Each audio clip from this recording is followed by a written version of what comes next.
I am Jerry Page. I am with Rogers, and we're going to talk briefly about what he did on his farm or business. Today's date is November 4th. So, Rogers, what is your full name? My full name is Roger Eugene, spelled E-U-G-E-N-E, Knapp, spelled K-N-A-P-P. All right, awesome. Thank you. Where did you grow up? Where? Yes. I grew up in St. Joe. My great-grandpa came here during the gold rush, and here I am. Oh, gold rush, that's awesome. So you got a long family history here then. Oh, yeah, I've got it in writing. Yeah. That's awesome. Yeah. So we talked a little bit about this before we recorded, but what is your educational background? Well, I'm Catholic, and I went to the first 3 grades at Thomas A. Edison in St. Joe. It at that time was a new school, and it was only 3 blocks from my home. My mother wanted me to go to the cathedral school, but they were, of course, this is during World War II, and there was very little traffic due to the absence of cars and gasoline. And so I had to walk down Frederick Avenue from 24th Street, 24th and Calhoun, to the cathedral school, where I started in the 4th grade. And that answers the question, I guess. You can keep going if you want to with it. Well, I went to the cathedral school's parochial school, and my mother wanted me to have a good Catholic education. At that time, there were 8 nuns that each taught a grade in the grade school, and so I walked every day from 24th. There were no school buses, and I walked from 24th Street to 10th Street to school and back. I had some friends, not going but coming back. There were several of us, and then as we came up Frederick Avenue, the kids would peel off and go home. And I guess that covers it. Fair enough. And was that elementary, middle school, high school when that happened, or? Oh, well, yes, I stopped, didn't I? When I got through with Cathedral Grade School and graduated, 24th Street and Christian Brothers High School was down the hill from 25th Street through a little woods, and so I was close. And so I started in Christian Brothers in my 9th grade, and I went through 4 years then. Now, you want me to go on?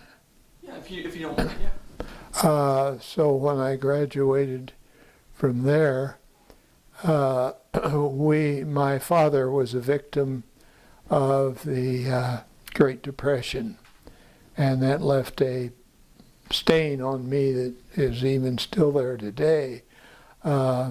He was without a decent job for years and years.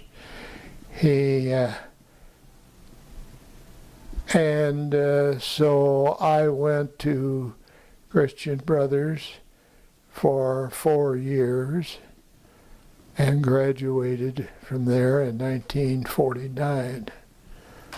And the following fall, at that time, there was a old high school building that had been used for Central High and abandoned for the newer school, and they turned that into a junior college, and it was on 10th and Edmond. And I went to first 2 years of college at that location. However, at the completion of the second year, the Korean War was being fought, and I had joined the Air National Guard, and so I was pulled out of, actually I missed the last 2 months of the second year because they took me on April 1st. However, Nellie Bloom, bless her heart, she was the dean. She saw to it that several of us got our credit. So I had a complete 2 years. And then I was taken in locally and then moved to Virginia and then overseas. And we flew B-26 bombers, which was the last of the World War II aircraft that were built, and they put us on a World War II attack transport for 9 days across the Atlantic, and I'm getting a little off my education, but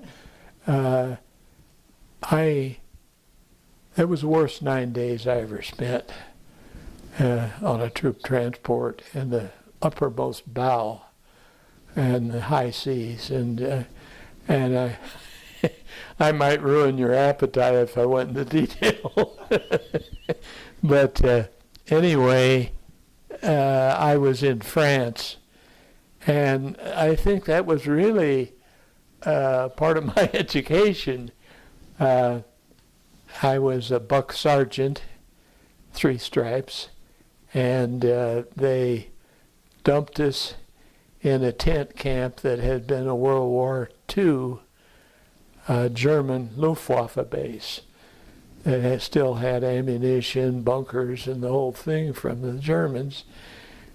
And I was there. I started out as a aircraft mechanic, on-the-job training, OJT they called it, and we lived in tents in this Bordeaux, a little town outside Bordeaux next to this airport I already just described. Then in, I don't know, June or July, they moved the wing, the aircraft wing. I forgot to mention that I was very fortunate because the B-26 was a beautifully built aircraft from a lot of respects, and it was perfect for flying down the valleys and the mountains of Korea and shooting things up. And all of them went to Korea, except one wing, and that was my wing, and they sent us to France because French were still in bad shape from World War II, and I think it was probably more psychological than real, but they had no place to put us, so they dumped us in under these tents for the winter. Bordeaux, it rained all winter.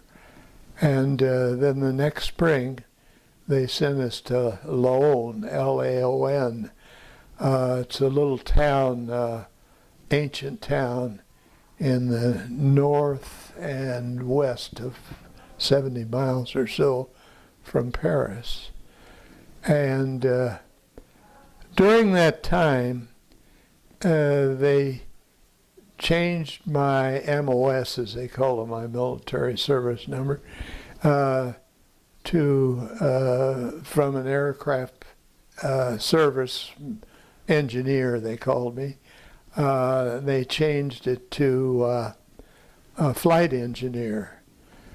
And am I getting into too much detail? No, not at all. You're fine. Okay.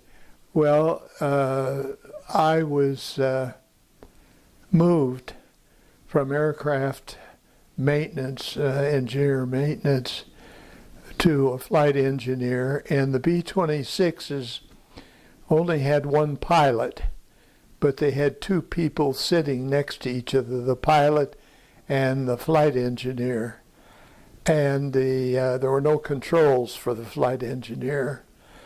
And then there was, in the rear, there was a power turret, one for the top and one down below.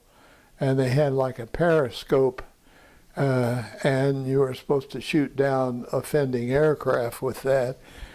Actually, it was never really used because there were no defending aircraft to defend against. But anyway, I was in the front seat. I was not there all that long because they had pulled into the air guard some officers that during World War II were navigators. Now that's a very obsolete term now because it's all done electronically. But in those days, it was beginning to fly without looking for the moon and the sun, so to speak. And they didn't know what to do with the people that they were officers that had been in the World War II, and most of our people were World War II people because this was in the 40s, and there were a smaller number of us kids that were in, but they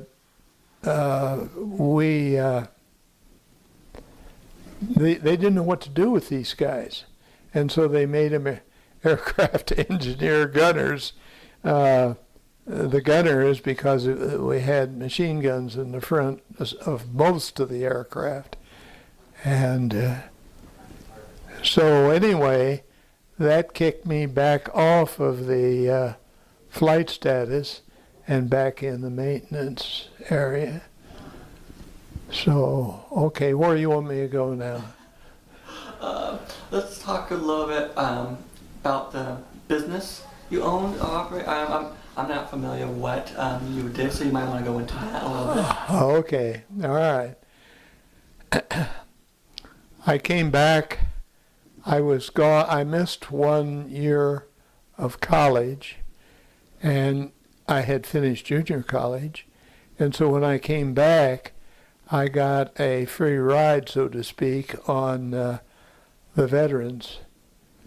And later it was determined that my hearing, they didn't have ear protectors, they didn't have any tests when I was involved. And so, to make a long story short, I lucked out on that because I wound up with 100% disability. And, but anyway, I don't know, where was I? You just graduated junior college and you're going to talk a little bit about your business. Okay, I went to the first year, which would have been my junior year, at St. Benedict's. It's now Benedictine. I think it's a university now. But I went there, and I had become enamored with a beautiful redhead, and we were planning to get married as soon as we could make it work. And I went my junior year at St. Benedict's, and then I worked in the summer and then came back in my senior year, and I was determined, we wanted to get married, and in those days marriages were very young. And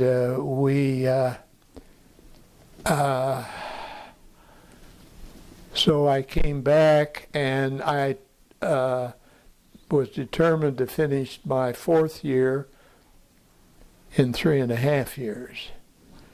And considering something of accomplishment, considering, did I mention my last award? No, I didn't mention that. Okay. Well, I'm going to describe myself because my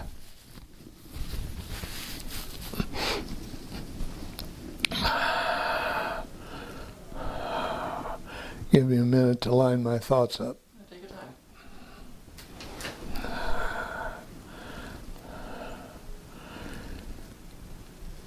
So I had picked up a couple extra hours, and then I went to summer school between the third and fourth years and picked up some more hours, and I got them, and considering the fact that my last scholastic award was from Sister Leon in the 5th grade, a blue ribbon, I always managed to get through and pass, but I was never a genius. Anyway, I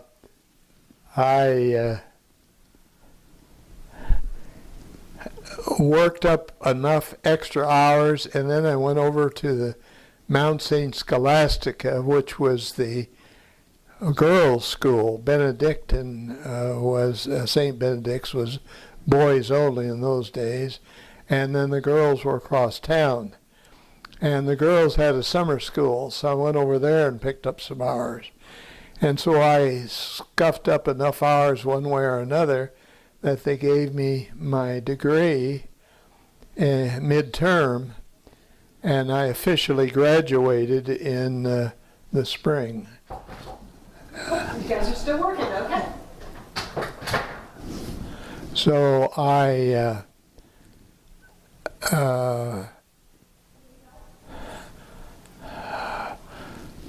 where was I? You got enough hours to graduate. Oh yeah, I graduated, and I actually attended the ceremonies of the class after me in the spring. And then I went to work as a student adjuster for the an adjusting company that came up with figures on losses for different houses and buildings. And I was put in as a student, and I was there some time. And then they wanted me to move to Chillicothe, and we were, let's see, I don't know if we were married then or not. I have to stop and think. But at any rate, I didn't want to do that. And so then I bounced around. I could stop and think of different firms. I worked for 2 or 3 firms. One was Swiston Company.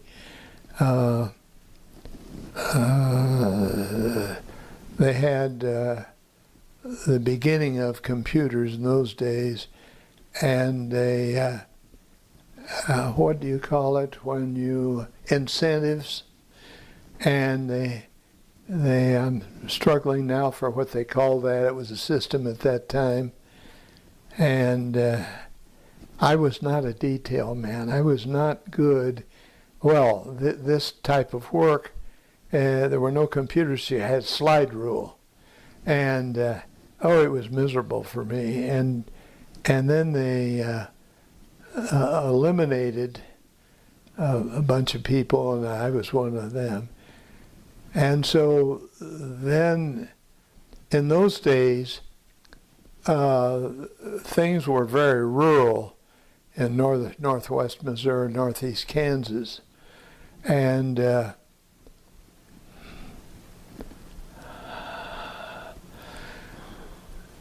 friend of mine, Singer Sewing Machines, had only old black obsolete sewing machines, and I always wanted to be in business for myself. My personality was I could make myself do things, but to working with somebody over me, especially if they didn't have good personality traits, it didn't work out for me. And So this friend of mine had worked as a, yes, believe it or not, a Singer sewing machine salesman. And he and I talked about it, and we couldn't figure out. I had an uncle that was in the real estate business, and that would have been perfect for my personality. But he had a son, and so to make a long story short, I got cut out of that. And so I was in the sewing machine business. And at that time, the Japanese imports were coming on strong. And there was still a lot of angst against the Japanese at that time. But anyway, we took on, we went to Kansas City, and a guy in Kansas City that handled Brother sewing machines got us started with one borrowed sewing machine and a little Fiat car. Took the back seat out and set the sewing machine in the back. You can imagine how primitive all this was. And he had kids and I had kids. And then we get in that car and run out through the little towns like Cameron and Bethany and Hiawatha, etc., etc. There were, I don't know, 12 or 13 that we went to. And then we would run these little ads in the local paper. In those days, there was no television. And these people, there were no superhighways. So it was a big deal to drive to St. Joe. So we would get in that little Fiat and go out and put these little ads in the paper. And then we'd come back the next week. And we offered to repair sewing machines, you won't believe this, for $4.75. And so we would go around. Oh, then we went into the stores. Jewelry stores were the best because they handled hearing aid batteries. And we would go in there and they would take the calls from those little ads. And then they would tell us who we were working with and whether they had money and so forth. And then we would take the Brother sewing machine out of the back seat and go in and fix their broken down Singer because there was no service at all. And of course, while we were there, we also made it very apparent that we had something brand new and super. And it was. It was in color. It did zigzags. It did all kinds of things. And in those days, most of the clothes, or a lot of the clothes, were made in the house, or they were modified, patched, and whatever. And so we would sell a sewing machine, and then we had a card file, and we'd put their name and what they bought, and that they were happy, and so forth. And so we did this together. Oh, I don't know, time gets me by. But we managed to, we had two routes, and we would alternate the routes between he and I. But he was a gun fanatic, antique guns. And before long, he was spending more time in those days, the guns from the Civil War were still in the attic. And he knew about them. He knew how to work on them and what to pay for them.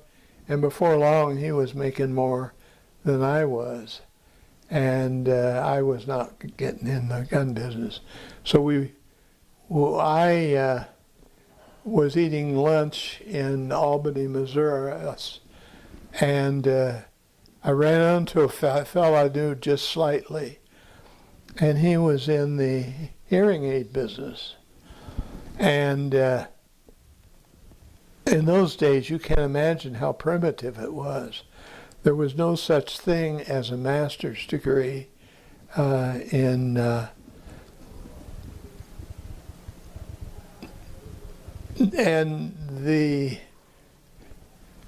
forgive me if I hesitate, I've stopped and try to line up my thoughts, make sense.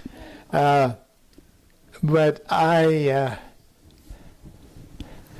talked to him, and I always wanted to, in college I had taken these interest tests.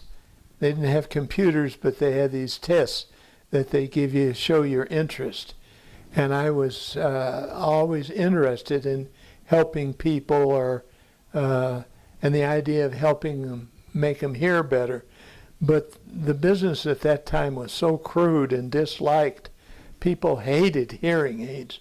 Put them in your pocket with a cord, no controls of any. I can go on about how crude it was. And then,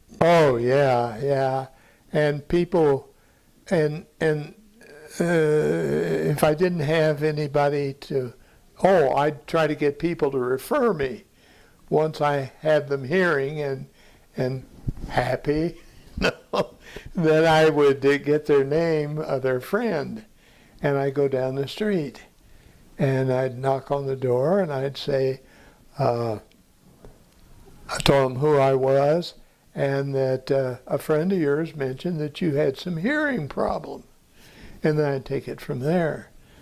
And I did that, and then I would run those ads, and then the people in the stores where I called them my service centers, they got on to me. I was honest. I did good work. The people liked me. And so I did that. I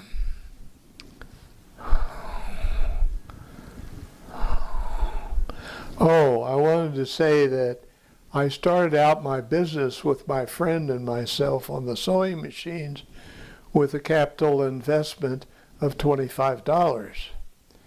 And it was unbelievable the things we had to do to make ends meet. And he had 3 kids and I had 3 little kids.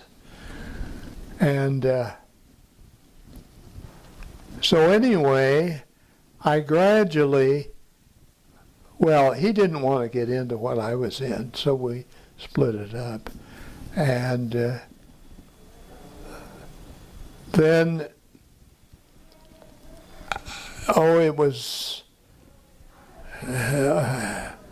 we got down to our last $300 with the kids at one time.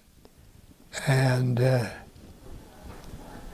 then I had to build up the reputation, and I had to go where I wasn't before. And so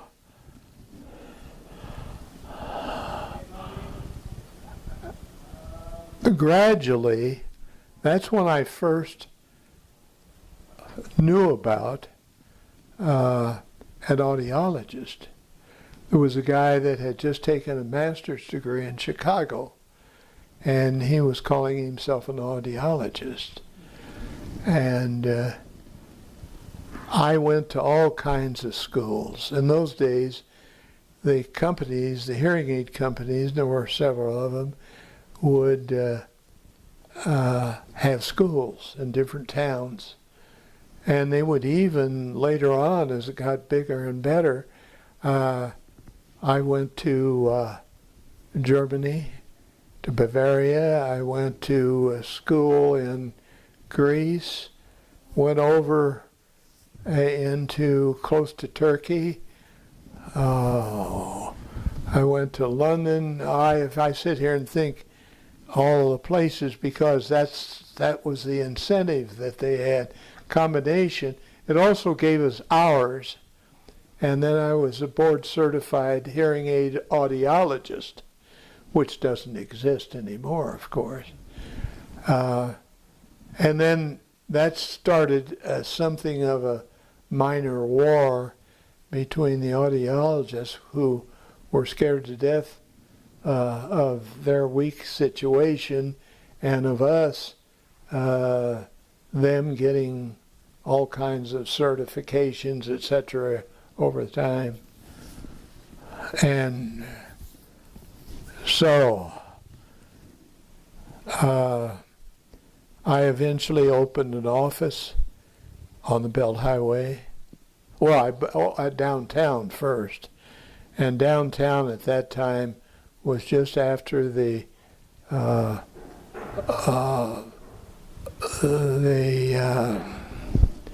I'm searching for a word, the center opened up on the Belt Highway and Frederick Avenue, and everything that was anything left downtown and went out into the center. The shopping center is what I was searching for. Goes a little slow sometimes. And I then decided that I needed to get out on the Belt Highway because that was the future. And so an old man and his wife were trying to sell a house at 1105 South Belt. And I wound up getting a loan. I don't know whether I paid $8,000 or $9,000. I think I have to think about that. But at any rate, he moved out and I moved in, and I've hadn't mentioned in my education. I have always built things. I built the first basement house we lived in, and eventually turned into a full house, and eventually got much later, another house by one of my sons, Tim Knapp, which you probably don't know, but he's well known around here because I helped him get started in the house building business, and he has done quite well. And let's see, how can I make sense and not go on and on and on? I bought the house and then started converting it into a look-alike, so to speak, office building. And it was about that far, I'm laughing, from the Belt Highway. And then the Belt Highway the state decided to widen it. It was only 2 lanes each way. And it was just above Mitchell, and there'd be screeching tires all the time because people would hit that stop sign, or the guy ahead of them would hit the brakes, and then there'd be a pause and then a crash. But at any rate, I changed that, and I turned into the upper part of it into a small rental for an outfit that was just going into business. And then downstairs, I converted that. There was a walk-in situation that I converted and turned into a business area.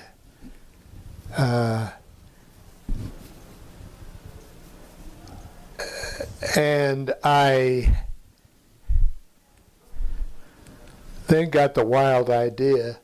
The hearing aid business was upstairs, and I got the wild idea of starting another business. Well, I started my brother-in-law in it, and he was an alcoholic, and that didn't work out over a period of time, so I wound up with a rinky-dink they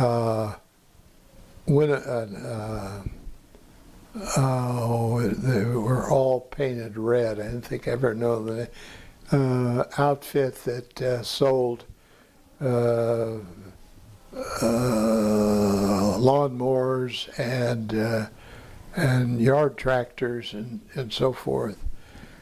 And then eventually I worked out of that, and then the state came along and they decided to widen the Belt Highway.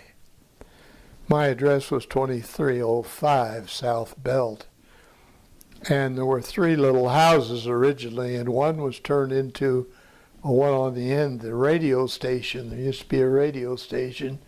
I was in the middle, and then there was another one to the south of me that started different things. I won't go into that.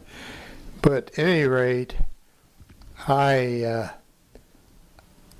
had to do something because the state was going to widen the highway this far from my front doorstep of my hearing aid office, not to say anything about the sound.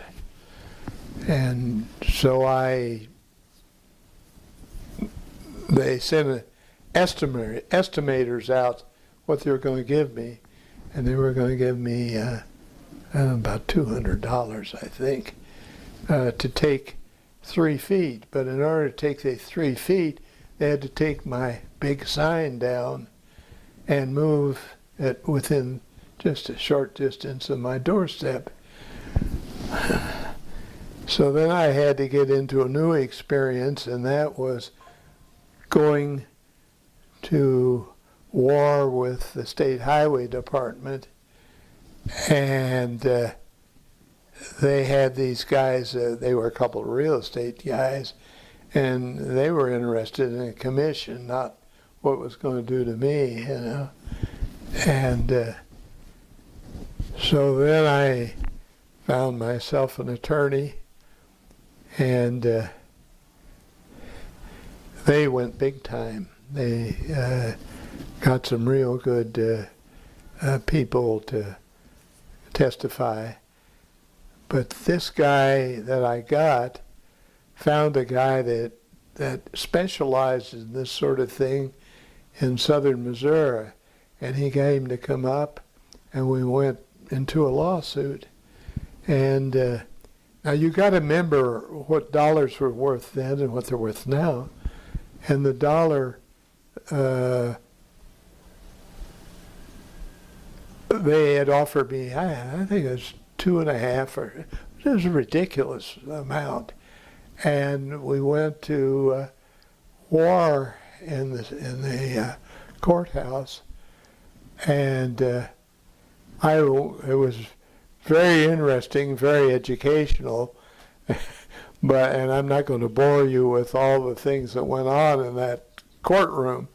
But to make a long story very short, I wound up with $20,000. I only wound up with 12 after the attorneys, etc. You know, and so then, at that time, the superhighways were being built, and they had people in town that moved buildings. And so I got a hold of a guy that moved buildings, and he moved this little house, which had been converted into an office. He moved it from right on the highway clear to the back of the lot, which left me a parking lot in front. Am I going too far for you? No, you're fine. Okay. Well, then I hired them, and they picked up, well, first they built a new foundation back on the back, and then I had them build it twice as big as the house was, and move the house onto it. And then at a later date, why I don't know how I came up with the money to do that. I don't remember. I've thought thick forever. I'm not going to bore you, but the point was that Jim Fitzgerald, that doesn't mean anything to you, but he was a real estate man that was quite good in St. Joe. And he agreed to rent the half that I didn't need if I would build it. So I did. And so now I had an office, a hearing aid office, and it was getting to be pretty decent, because, things like had to tear the chimney down and out of the middle of the building. That was an episode. But at any rate, I wound up with a pretty decent building there, and I sold it years later. That was in '73, and I don't remember what year I sold it, but it hasn't been that many years ago. And some guy bought it, did nothing with it, and I thought he was going to dump it. And he sold it to a specialist. What is the guy that's a specialist there? But he completely he spent an ungodly amount of money bringing that up. And if you drive by 1105 South Belt today, you'll see this doctor's office. And I'm trying to think of what he specialized in. It really doesn't matter. But, okay, I got off the track. I'm in the hearing aid business. I'm going to these little towns. And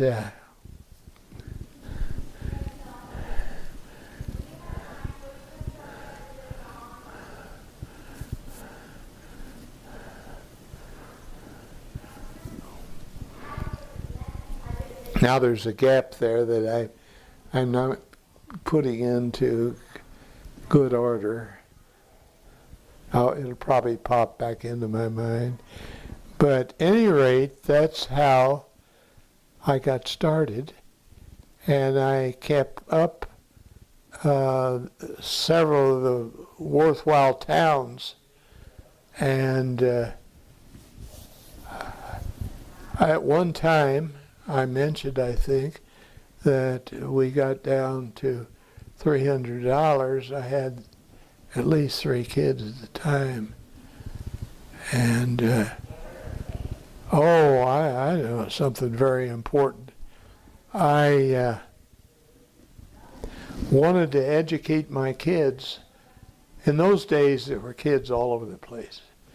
And some of them were good, some of them weren't so good, or educated or uneducated. At any rate, I decided that I wanted to take the kids outside town where they could grow up and understand nature. And so in the midst of all the stuff I was telling you about, I decided to move outside town. We were renting a place, and a place that's a dump now. First place we rented, they tore down years ago, and the second one is a dump. But at any rate, I searched around and I found a guy on the end of North Leonard Road. Are you familiar with St. Joe? Okay, North Leonard Road goes into Gene Field. Okay, just before you cross the creek, there was a bridge in World War II. It collapsed. And so there was nothing there. And when I bought that 3 acres, it was an inheritance. It had no electricity, had no water, had no sewage. The only guy that was between me and Frederick Avenue, which was better part of a mile, was, and across the road on the east side was nothing but farm and cornfields and woods and so forth. And there was nothing to the south of me. One guy, Ralph Deweest, he was a little farmer, did things the old way, and he was on top of that hill. Right now, it's the entrance to go back into that housing addition. But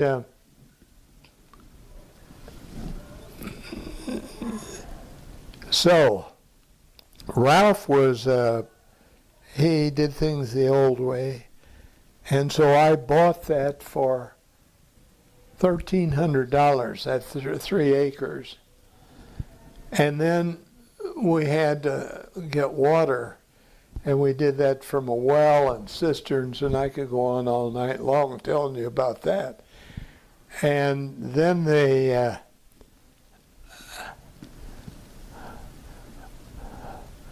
Ralph died, and he willed me 3 other acres, not exactly a will, but my uncle was well-to-do, and he said, I'll loan you $4,000. I think you need it. So now I had, I don't know, 5 or 6 acres.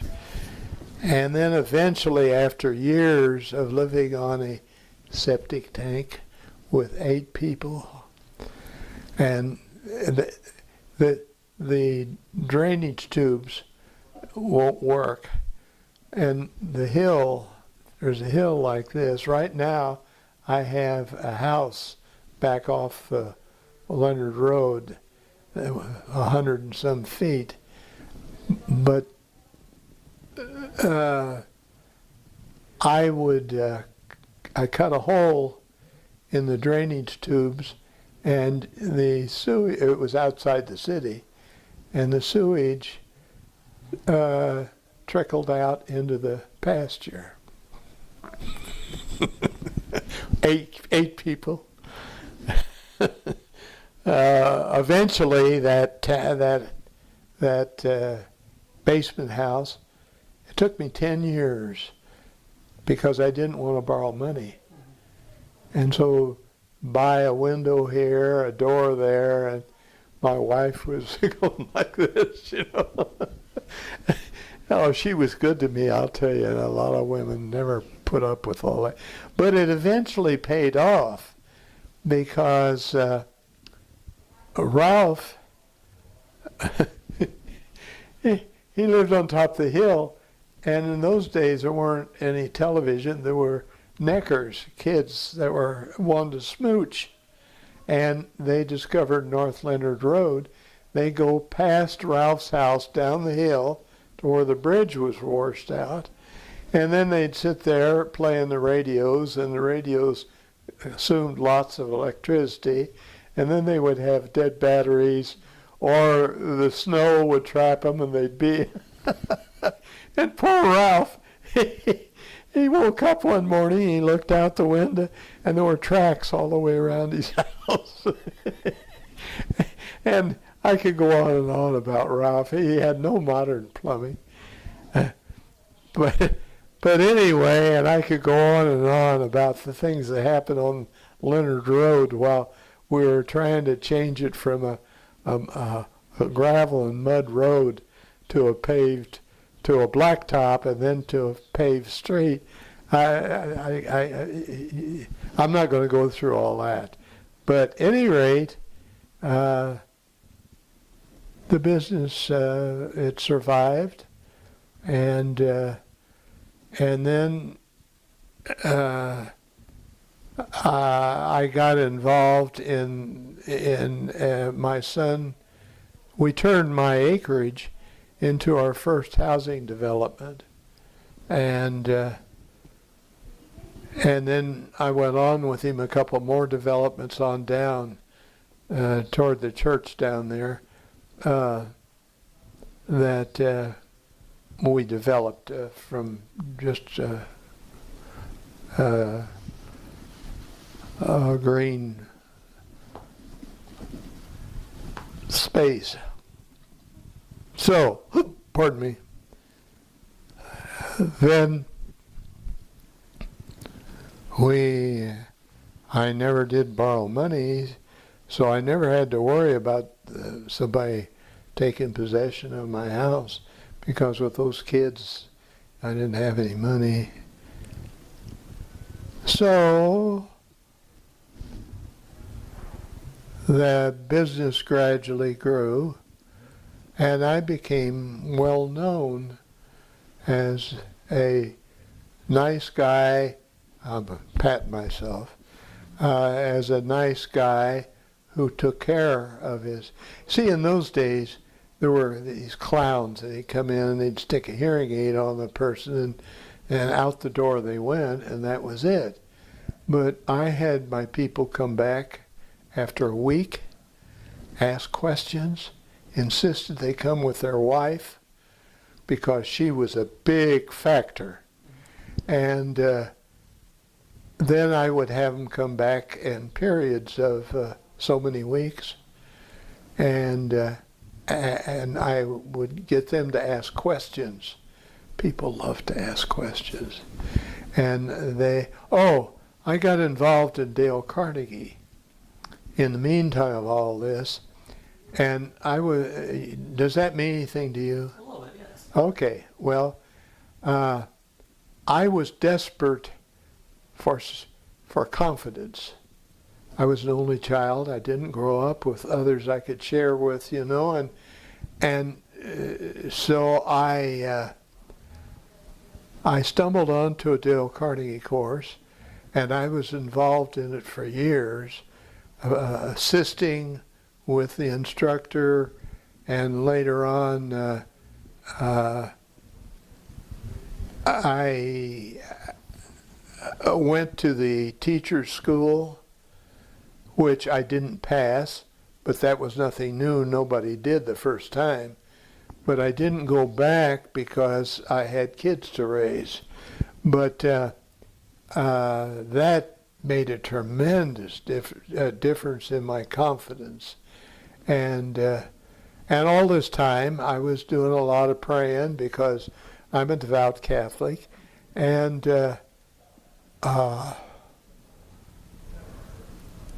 so While you're thinking about, do you have dates about, like a little timeline about when this occurred? very rough dates. That's fine. Just an idea of. Yeah. Well, where do you want me to start? Well, just you mentioned the Singer business, doing repairs for that, going into your Fiat and driving around city to city. Yeah. About roughly when was that until the expansion of the belt? Well, I have to think about that a minute. That was in the 60s, I guess. And the belt was 73. I remember that because the date I bought this stuff. Okay, go ahead, ask me some more. And then currently where you're at, with you mentioned Leonard Road, about what time frame was that roughly? What? I'm sorry. Leonard Road? When was that, when you was mentioning around? Well, the first, you'd think you'd never forget some of those things, but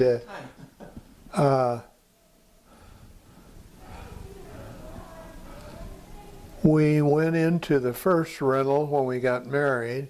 We were there 13 months. Then we went to the second rental. So it was about 2.5 or 3 years after we got married that we bought that acreage.